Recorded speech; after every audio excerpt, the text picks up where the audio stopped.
Man kan jo godt mærke, synes jeg, at det kræver en vis grundstyrke. Altså, og som hvis vi lavede før i starten, lavede vi en down under. Det er også en god øvelse til at lægge ud med. Så helt klart.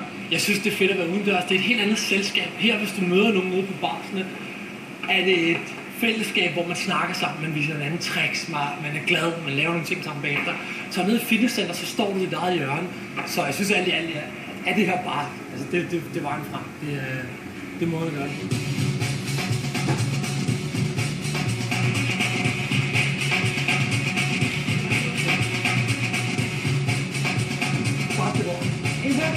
Kom nu, sådan. Han er sidst, giver det med. Flot. En sjov historie er, at jeg kom til skade på en skiferie, hvor jeg fik at vide, at jeg kunne være tømmermand, da jeg havde været 6 år. Jeg fik at vide, at min skulder splittede i 3 dele, og jeg fik at vide, at jeg ikke kom til at arbejde mere. Og startede den her type træning, og jeg kan lave alle de forskellige tricks, der er, og min skulder har det fint.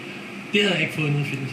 Man bliver hurtigt stærk, man bliver markeret pænt, og hvis man kan lide det her med lidt styrketræning og noget cardio og få hurtige resultater, hvis du selvfølgelig gør det ordentligt, så er det en helt perfekt måde at træne på. Sådan, lige præcis. Har du virkelig pres på Mr. Real-tyser? Godt det der. Det er godt. Udover holdet her på Carlsberg, så har vi også engang med nogle hold for lidt mere avanceret ude ved parken. Og det er simpelthen, at vi går mere i dybden med teknikker og tricks, så folk de kan få lov at så øve sig på det. Det er hårdt, det er effektivt, du ser hurtige resultater, hvis du selvfølgelig træner regelmæssigt. Vi er jo en non-profit forening, blandt andet. Der er ikke nogen indtjening. Vi har godt nok gebyr, men det gebyr det er kun for, at vi kan danne et fællesskab ved, at vi giver folk en trøje, og hvad restbeløbet går til små redskaber, som det stikker, nye medlemmer med at nå hurtigt til deres mål. Vi er der nu. Vi er der nu, ikke? For med på vores hold, så skal du bare møde op. Du skal møde op med en gejst og villig til at prøve nogle nye ting. Du behøver ikke være i topform, du gør heller ikke noget, du er det. Vi lover for, at lige meget hvilken form du kommer ind, så vil du få en fornøjelse af, at du kan mærke det efter.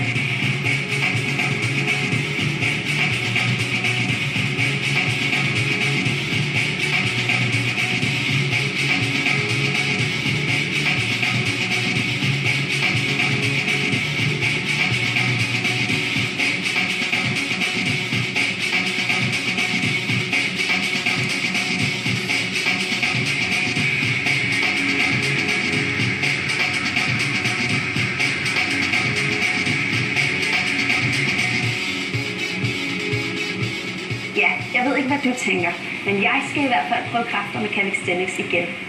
En træningsform, der både gavner din muskeltræning og din kondition, og samtidig også forbedrer din balance og din smidighed. Hvis Urban Bars Calisthenics også kunne være noget for dig, så kan du se meget mere på holdets Facebook hjemmeside eller på dk4.dk.